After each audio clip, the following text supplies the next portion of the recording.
peut-être que la nuance, excusez-moi, mais c'est peut-être un peu emmerdant. Et les gens qui parlent sans nuance donnent l'impression d'avoir raison.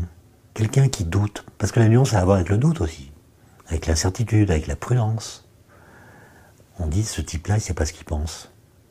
Et donc, un propos nuancé donne l'impression de se fragiliser par la forme qu'il prend. Et c'est ça qui me semble être une menace, parce que on sait très bien que c'est pas dans les positions les plus extrêmes qu'on trouve la vérité, mais dans des imbrications, dans des superpositions, dans la nuance précisément qu'elle se situe. Et on voit bien dans certains médias, quelqu'un qui vient dire une énorme bêtise à la télévision, à la radio, va engendrer toute une série de réactions, beaucoup plus nombreuses que quelqu'un qui dit quelque chose de prudent, en disant ce qu'on sait, ce qu'on ne sait pas, en expliquant la différence entre les deux, etc. Et pourquoi l'être humain a autant de mal à dire « je ne sais pas » ? Eh bien, je ne sais pas. Non, mais c'est une très bonne question, mais moi, j'ai aucun mal à dire « je ne sais pas ». Mais reconnaissez que si, à chaque fois que vous me posez une question, je vous répondais « je ne sais pas », est-ce que vous me réinviteriez ? Moi, j'ai l'impression, quand je regarde les réseaux sociaux, qu'en effet, il faut choisir son camp, et en fait, il est plus facile de cliquer j'aime ou j'aime pas. Il est même plus facile de haïr, parce qu'il y a quand même beaucoup de haine dans les réseaux sociaux. Il est plus facile de haïr que de réfléchir. Mais quand je discute avec des gens, dans la rue, avec des amis, moi, j'ai pas l'impression que les gens réagissent comme ils le font sur les réseaux sociaux. Autrement dit, quand vous êtes physiquement devant quelqu'un, la nuance revient. Quand vous êtes devant un écran, sans qu'il y ait de limite à votre propre enthousiasme pour telle ou telle idée, ça peut en effet se radicaliser beaucoup plus rapidement. Moi, je me suis fait insulter sur les réseaux sociaux par des gens que j'ai fini par rencontrer. Ils étaient absolument charmants. C'est rassurant alors finalement, c'est que les comportements sur les réseaux sociaux ou à travers les écrans diffèrent de la vie classique. Ça veut dire que c'est rassurant dans le sens que ça montre que nous sommes des animaux sociaux. Nous avons besoin de rencontrer des gens pour discuter, pour apprendre, pour se disputer aussi. Mais c'est la rencontre physique qui est la grande caractéristique du lien social. Et les réseaux dits sociaux ne font pas ce travail social, puisque justement, ils portent à la radicalisation des positions. Si je vous suis, la crise du Covid, à mon avis, ne va pas trop arranger ça, puisque par définition, il y a une distanciation sociale, comme on dit. Est-ce qu'on peut imaginer qu'à force d'être distant socialement, qu'on perde de la nuance ? Moi, je préférerais qu'on parle de distanciation physique plutôt que de distanciation sociale. Parce que finalement, c'est l'espace qui est concerné. On a tout à fait le droit de discuter à distance, donc on peut avoir une vie sociale tout en étant distant physiquement.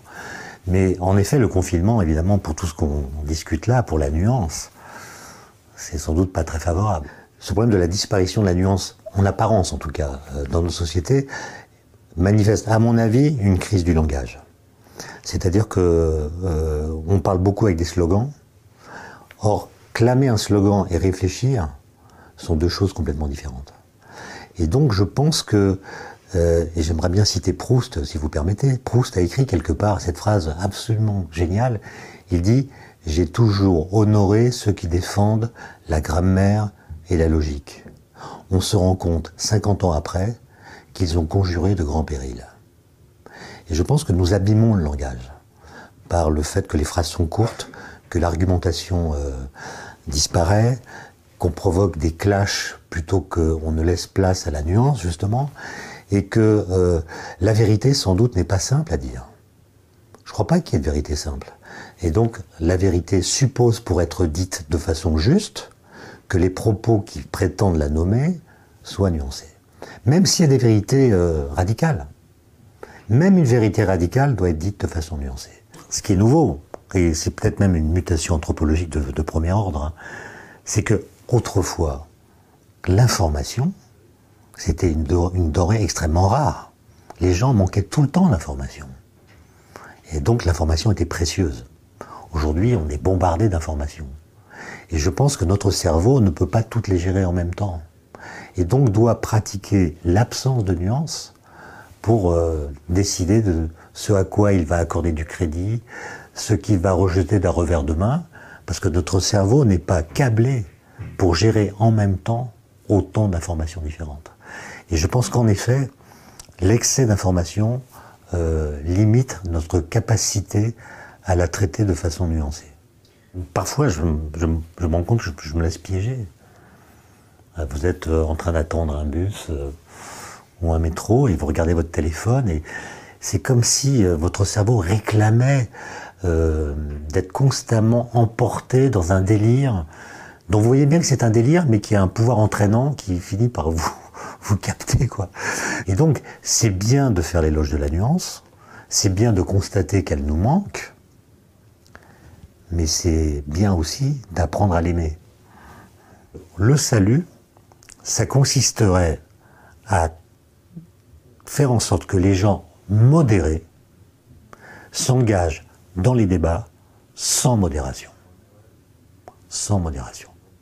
Il faut que la modération s'exprime de façon immodérée. Parce que sinon, c'est ceux qui ont des discours polarisants, tranchés, qui vont s'imposer, et ça empêchera le débat. Un débat, c'est tout le contraire d'une guerre de tranchées.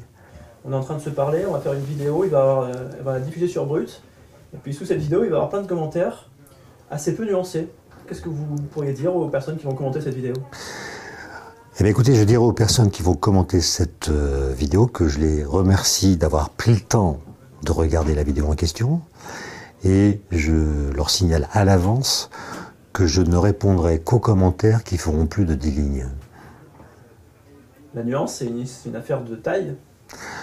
La nuance a besoin de longueur, en effet, de temps, ce qui ne veut pas dire que les textes longs soient toujours sans nuance. Vous voyez comme je suis nuancé.